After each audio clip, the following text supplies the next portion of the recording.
ఇన్నేళ్ల రాజకీయ జీవితంలో ఒక పాలేరు ఓటమి తీసి పక్కన పెట్టేస్తే, ఆ వెన్నుపోటు ఎపిసోడ్ కానీ లేదంటే మీకు పంచైన ఎపిసోడ్ కానీ తీసి పక్కన పెట్టేస్తే, ఎందుకు ఈ రాజకీయాల్లోకి వచ్చానరా బాబు అని బాగా బాధపడిన సందర్భం ఏంటి సార్? రాజకీయాల్లోకి వచ్చినందుకు అసలుకి ఇన్ని లక్షల మందికి, ఇన్ని కోట్ల మందికి నేను ఇరిగేషన్ మినిస్టర్గా ఉన్నా.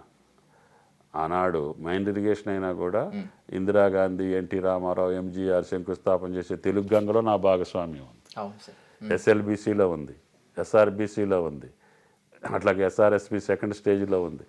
ప్రతి ఇరిగేషన్ ప్రాజెక్టులో ఒక్క కాళేశ్వరంలో తప్ప ముఖ్యమంత్రి గారు వచ్చాక కొత్త దేవాదుల్లో, దుమ్మగూడెంలో, ఇట్లా ప్రతి ప్రాజెక్టులో కూడా 10-15 సంవత్సరాలు ఇరిగేషన్లో ఉండటం వలన అసలుకి ఆ ప్రాజెక్టు పూర్తయి ఆ నీళ్లు వస్తుంటే ఆ ఆనందం జీవితంలో ఇంకో జన్మకు రాదు. నాకు అది సంతోషం.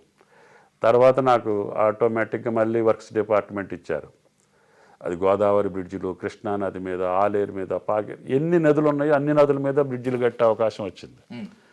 ఇప్పుడు ప్రతి వాగు మీద, వంక మీద కాడ నుంచి గోదావరి, కృష్ణానదుల మీద బ్రిడ్జిలు వెళ్తుంటే నాకు సంతృప్తి ఉంది. ఈ రకంగా జిల్లాకు చూస్తే ఈ మండలానికి ఇది చేసిండు, ఈ మండలానికి ఇది చేయలేదు అనేవాళ్ళు నా దగ్గర లేరు. అది నక్సలైట్ కాన్స్టిట్యున్సీ, మీరు గుండాలు పోయినా కూడా మీరు రివ్యూ చేసుకోండి. నాకు రాజకీయ జీవితంలో నాకు ఆడిచ్చినటువంటి అవకాశం మేరకు నాకు పూర్తి సంతృప్తి ఉంది. ఆ 1% నీళ్లు వదిలేనా Seetharama, 100% I'm satisfy with politics. రాజకీయాల్లోకి వచ్చినందుకే ఇన్ని చేయగలిగాను. మామూలు వ్యక్తికి చేయటం సాధ్యం కాదు. ఎప్పుడు బాధపడ్డ సందర్భాల్లో. కాకపోతే నేను నమ్ముకున్నోళ్ళు ఈ రకమైనటువంటి చర్యలు చేసినప్పుడు మాత్రం పర్సనల్గా బాధే తప్పితే ఎక్కడా కూడా నేను రాజకీయాల గురించి ఎప్పుడు తప్పుపట్టలేదు. మీరు మళ్ళీ పవర్ సెంటర్గా మారితే ఖచ్చితంగా మాకు గడ్డు కాలమే అనుకునేటువంటి వాళ్ళకి ఏం చేసైనా సరే మీ పవర్ స్పీడ్కి బ్రేకులు వేయాలనుకునేటువంటి వాళ్ళకి ఏం చెప్తారు? ఎప్పుడు ఉంటాయిగా, మొదటి నుంచి ఉన్నాయి. ప్రతిపక్షాలతో పాటు అంతర్గతంగా కూడా ఉంటాయి. ప్రతిపక్షాలను ఎదుర్కోగలుగుతా, అంతర్గతంగానే నాకు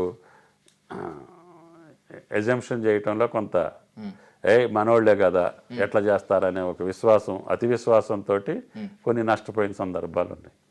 అయినా సరే వీ కెన్. ఖమ్మం జిల్లా టీఆర్ఎస్ రాజకీయాల్లో తుమ్మల ఏం చేస్తారు అని ప్రశ్నించే వాళ్ళకి, ఏం చేస్తారో చూద్దామని చెప్పి నొసటితో వెక్కిరించేటువంటి వాళ్ళకి ఏం చెప్తారు సార్ మీరు? కాలమే సమాధానం. మీరేం సమాధానం చెప్పారు? మీరు ఇంకేదో సమాధానం చెప్తారు ఖచ్చితంగా. మీ రిటర్న్ మళ్ళీ ఉంటుంది. నేను ఉన్న పార్టీ నాయకుడికి ఆయన ఏది చెప్తే అది చేసే తత్వం కాదనుకున్నప్పుడు గమ్ముగుంటమే తప్పితే నేను చిల్లర మల్లర వేషాలు వేసేటటువంటి తత్వం నాకు కుదరదు. వెనకొకటి ముందొకటి, లేకపోతే నా స్వార్థం కోసం, స్వలాభం కోసం రాజకీయం చేయాల్సిన అవసరం నాకు లేదు. భగవంతుడి దయ వల్ల నా వ్యవసాయం నా సంతృప్తిగా ఉన్న, నా పిల్లలు ఎవరి పని వాళ్ళు చేసుకుంటారు. ఇప్పట్లో నేను కక్కుర్తిపడి చేయాల్సిన అవసరం ఏదీ లేదు. ఇటువంటి ఆటంకాలను ఎదురొడ్డుకోనైనా సరే, అంతర్గతం కావచ్చు, బహిర్గతంగా, I can fight, I can win. అది నా నమ్మకం నాకుంది. అంటే నా స్వశక్తి మీద, ప్రజలు నా మీద ఉంచేటటువంటి అపార విశ్వాసానికే నా నమ్మకం తప్పితే నాకు వేరే వాటి మీద నమ్మకమే లేదు. డబ్బులకు ఓట్లు వేస్తారనో, లేకపోతే వ్యవహారం చేసి ఇది చేయగలుగుతారనో. తాత్కాలికంగా కొంతవరకు ఒక్కోసారి జరుగుతుండొచ్చు నష్టాలు, కానీ శాశ్వత దాంట్లో దానికి జరగవు, ఇబ్బంది ఏం లేదు.